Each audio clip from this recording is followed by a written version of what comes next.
actually the most important thing connected with fitness. And most of you must know that already, right?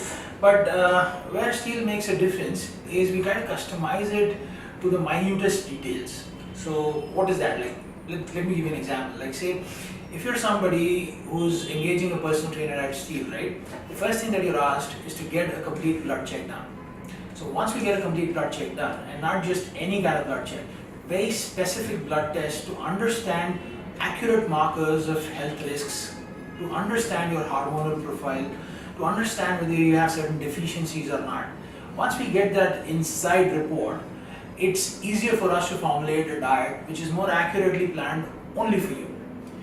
A lot of times people follow generic diets, they buy books online and they read stuff which makes sense in principle, because the principle is correct. You should eat cleaner foods, eat more protein and eat less saturated fats and eat less processed foods. But personal training and coaching for a diet particularly makes it a lot more customized than this.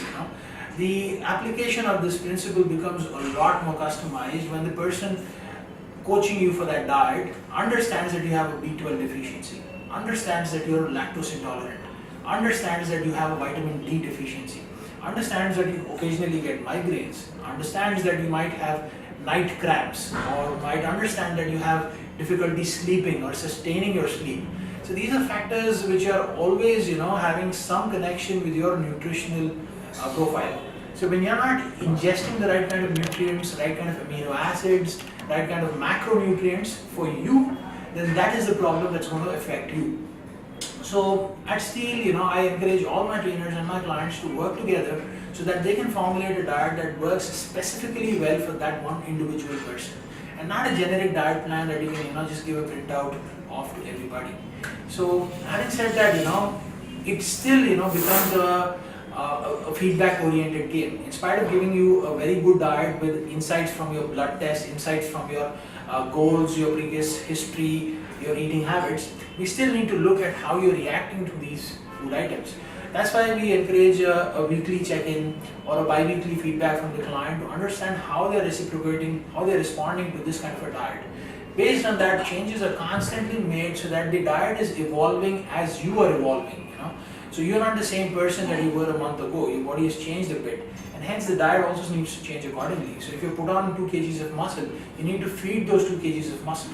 You can't just eat according to what you were earlier. Or if you've lost 10 kgs of fat, then you need to feed your body accordingly. So these are things that we keep in mind when we're coaching somebody in terms of nutrition. Now, let me also add a very overlooked aspect of nutrition here, which is mental well-being. A lot of times people think that doing a good diet is only to build muscles and to look good, without your shirt, or to look fit, have 6 packs. But it's more than that. When you're having the right kind of diet, it also affects your mental well-being.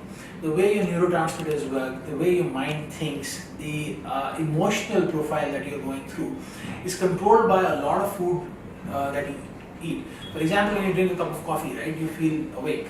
It's doing something to your mind which increases the cognitive skills of the mind, right? Similarly, a lot of food actually can affect your neurotransmitter activity, which can help you perform better, think better, or make you feel dull, or make you sleep better, or improve your mood, make you fight depression better. So these are things that are also ingrained in our diet, and diet should not only be looked at from a physical standpoint but also from a mental well-being standpoint.